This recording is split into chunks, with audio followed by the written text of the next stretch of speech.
Hello learners. I hope कि आपने previous section की जो भी एक्सरसाइज थी उसको प्रैक्टिस किया होगा। अभी हम ये सेक्शन में लॉजिकल फंक्शंस के बारे में पढ़ने वाले हैं। तो इसमें first of all we will understand कि लॉजिकल ऑपरेटर्स क्या क्या है। तो Excel is having some logical operators, तो उसको समझेंगे कि वो क्या क्या है। उसके बाद हम उसका यूज इफ फंक्शन में कैसे करना है वो देखेंगे। Once we learn if function, उसके बाद हम देखेंगे कि नेस्टेड इफ फंक्शन कैसे अप्लाई किया जाता है, यानी कि इफ के अंदर दूसरा इफ कंडीशन जो है वो कैसे हम यूज कर सकते हैं। उसके बाद हम देखेंगे कि इफ फंक्शन को एंड फंक्शन के साथ कैसे यूज किया जाता है। बहुत बार हमारे पास ऐसी सिचुएशन होती है कि अगर दो कंडीशन सेटिस्फाइड होती है तभी जाके हमें कुछ ऑपरेशन परफॉर्म करवाने हैं, तो उस टाइम पे हम इफ के साथ एंड फंक्शन का भी यूज कर सकते हैं। सिमिलरली हम इफ के साथ और फंक्शन को भी यूज करेंगे, यानी कि दो या दो से ज्यादा कंडीशंस है, उसमें से कोई एक कंडीशन भी अगर फुलफिल होती है तो हमें कुछ ऑपरेशन है उसको परफॉर्म करना है, तो उस टाइम पे हम इफ विथ और फंक्शन है वो उसको यूज करेंगे। So let us jump into the content. So सबसे पहले हम देखेंगे what are the logical operators. Many task that we want to perform in Excel involves comparing the data in different cells, यानी A1 में कुछ value है, B1 में कुछ वैल्यू है, अभी हमें उसको कंपेयर करना है and then we want to get some output. तो वो केस में Microsoft Excel provides us 6 logical operators which are also called as a comparison operators, क्योंकि वो कंपैरिजन में यूज होते हैं। तो वो क्या क्या है तो उसको हम पहले देखते हैं। So the first logical operator is equal to, कि जिसका सिंबल भी यूज होता है वो है इक्वल टू। और उसका फॉर्मूला हम कैसे रख सकते हैं।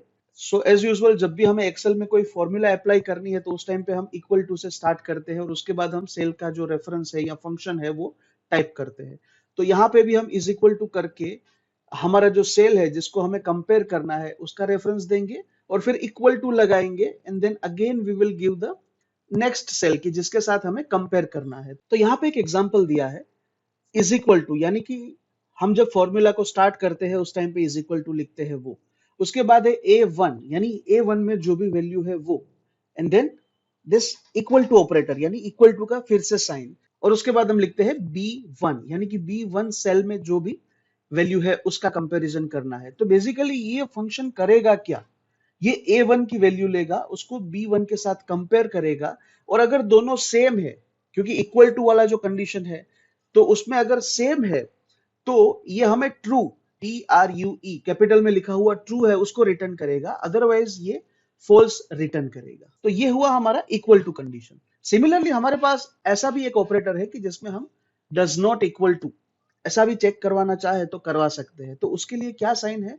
So the second condition is does not equal to, और उसका साइन जो है वो है लेस देन का जो सिंबल है वो, और उसके साथ साथ में ग्रेटर देन वाला सिंबल, दोनों को साथ में लिखा जाए तो उसका मतलब बनता है नॉट इक्वल टू। तो अगर हमने दो सेल के बीच में ये नॉट इक्वल टू वाली साइन रखी तो उसका आउटपुट क्या आएगा। सो अगर वो दोनों सेल इक्वल नहीं है तो ये ट्रू रिटर्न करेगा, अदरवाइज ये फॉल्स रिटर्न करेगा, क्योंकि ये नॉट इक्वल टू वाली साइन है। उसके बाद है ग्रेटर देन। तो ग्रेटर देन के लिए सिंबल भी ग्रेटर देन वाला जो हम यूज करते हैं वो है। सो दो सेल के बीच में अगर हम ये कंडीशन को अप्लाई करना चाहते हैं तो हम ग्रेटर देन वाला सिंबल यूज कर सकते हैं and then we can get the output. उसके बाद है less then.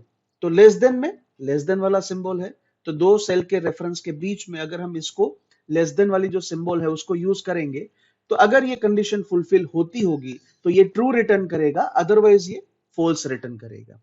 Similarly greater than और equal to and less than और इक्वल टू, तो जैसे वर्डिंग में आता है ग्रेटर देन पहले और उसके बाद इक्वल टू, तो हमें लिखना भी कैसे है, ग्रेटर देन की साइन और उसके बाद इक्वल टू, एंड देन उसको हम दो सेल को कंपेयर करने में यूज कर सकते हैं। सो अगर ये कंडीशन फुलफिल होती है, यानी ये सच है A1 इज ग्रेटर देन और इक्वल टू B1, देन हमारा कंडीशन है वो फुलफिल होता है, उसका मतलब है कि इसका आउटपुट आएगा ट्रू, अदरवाइज इसका आउटपुट आएगा फॉल्स।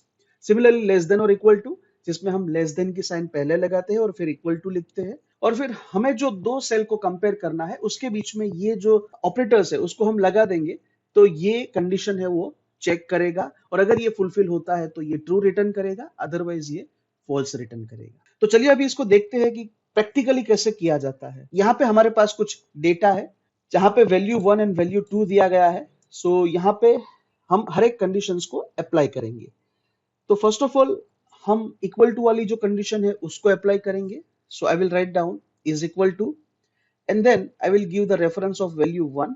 तो मैंने लेफ्ट साइड वाला एरो प्रेस करके ये वैल्यू को सिलेक्ट किया and then I will again press equal to, क्योंकि मुझे इक्वल टू वाली कंडीशन चेक करवानी है, and then again I will give the reference of value 2।